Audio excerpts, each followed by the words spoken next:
3, 2, 1. Hi, I'm Bagoo, and I'm going to be reading from my poetry collection, Narcissus. First, the poem starts after the fight, when I go down on my knees and caress the flower of your forgiving cock, remembering the first time we kissed, empty streets confronting us with ourselves. When I'm laid in bed, I see you most clearly, but I see him too. All the versions of you jumbled up like the Pitch Lake's detritus. Cans, branches, minerals. I didn't realize there would be so many firsts. First kiss. Her lips absolutions for sins not yet enjoyed, for being unreachable. Then the beach that yawned with serene rage and spit a man at me. His hole harbored my fealty, held me until I saw in him a mirror, a wet face. Then the professor, whose library was a manifesto of yearning, for wetted fingers, for marble hardness, and I made room for his. A new country where every day was the first day of something, and every night seagulls flew tall as dreams over fields singed by birds of paradise. All of the new, all of the old, knowledge a budding candle, candle turning to blaze. I didn't realize there would be so many, days clear as coming out, days of coming out and coming out and coming out, because we are all of us stars that come out. Too soon for twilight, too late for dawn, and even after they die, there might still be light. Chapter 2. That morning, the radio was playing a song that felt familiar, even if I didn't know the words, didn't understand the language. I recognized the grainy static, the tinny voice, the muffled beats as though they were my thrumming heart, as though they were the rain that had fallen last night on the galvanized roof as you slept on top of me, smelling of too much cologne, your two Venezuelan friends huddled on a bed in the corner, and something rising in their chests like bread dough, breaths, soft clouds now floating into the air. As I dream out of the house, the yard, I pass the chickens, I pass the dogs, and someone follows me. Am I remembering correctly? I have a strange feeling, as I did the night before, a feeling that there are sagas inside me waiting to be written, epics as heavy as the gold chain you wore as you thrust into me, and I tried to muffle my moans because it was all so sketchy. And even as I surrendered to pleasure, I still thought the weight of your pendant slapping my flesh was like the weight of something I might one day carry. Some foundation stone, some temple. I didn't know where the taxi stand was, and I asked a man who gave me directions, then decided he would walk the short distance with me. Later, I roamed Port of Spain, knowing everybody could tell what I had done, could smell the smoke from the club on me, could look into my eyes and see the drag queen, the pole dancer, the small room with walls of mirrors, the gravelled yard outside on which footsteps crunch like whispered secrets, and groups of friends look at each other cautiously from a distance, because tomorrow is the question.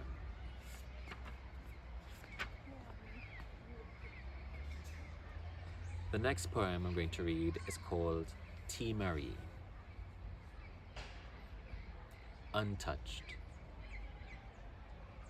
In this savannah, trees have walked away, leaving an expanse of green loneliness in which you crawl and creep, each of your limbs like one of the boys who almost loved me, bashful, sensitive, afraid, leaves opening only by the night, thorny, purple-flowered, strong-stemmed. Tea Marie, Mise Marie, Mori Vivi, touch me not, shame plant, Mary, shut your door. Each leaf, each name, the same lover, spread in poor soil, where once cane was grown and slaves knew. Touched. For rashes, for insomnia, walks with own sky, the leaves for indigestion, for tabanka, for stems. The creeping can change walks, the soil, but cannot cure men. Here is mother, didn't approve of this lifestyle. Is a wallpaper, a tablecloth for snake bites, rapid plant movements, sleep, leaf. He didn't approve of this lifestyle. Orientation, sleep, foliage, closes.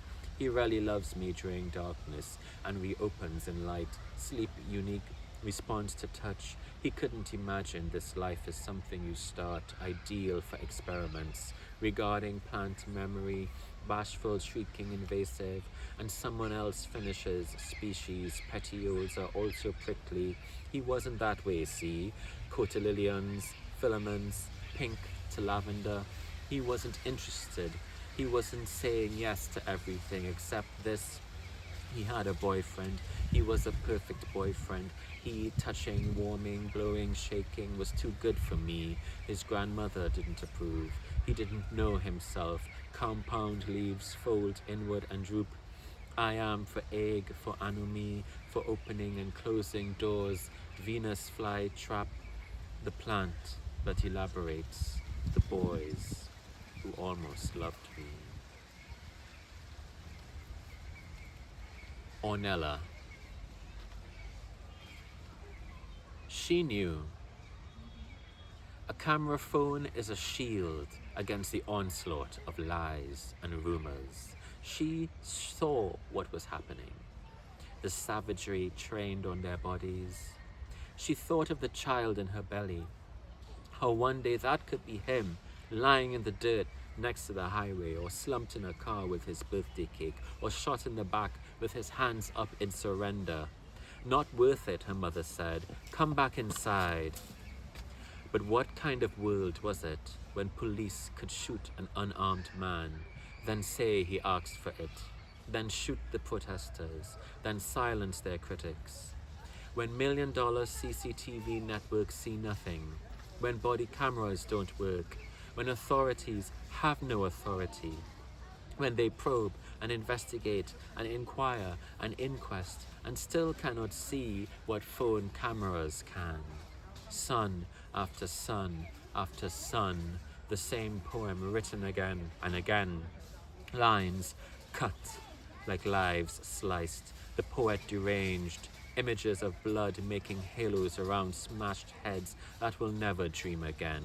And even after each death, each unjust killing, the Cheshire Cat Commissioner of Police brings a red rose to the funeral and puts it in the casket. Ornella, her Italian name, meaning flowering ash tree, said to come from aurum, the Roman equivalent of gold. And the last poem I'm going to read is called Super Blue Blood Moon Valentine.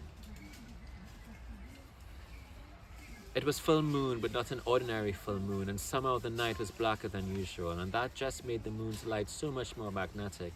And the sea was churning, and really it was like watching silver leaf being crumpled. And he had this act where he pulled out a glass ball, and I was astounded because of the rum punch. Yet there was some degree of uncertainty as to how I was going to get home. But the midnight robber told me there was a gay fight going on across the street, and I think he wanted me to come with him, and I wanted him, but I didn't know if tonight I could feel safe. I never feel safe. I wanted to swim and feel safe, like the time I went skinny dipping with my cousins, and I think that was how they told me they loved me.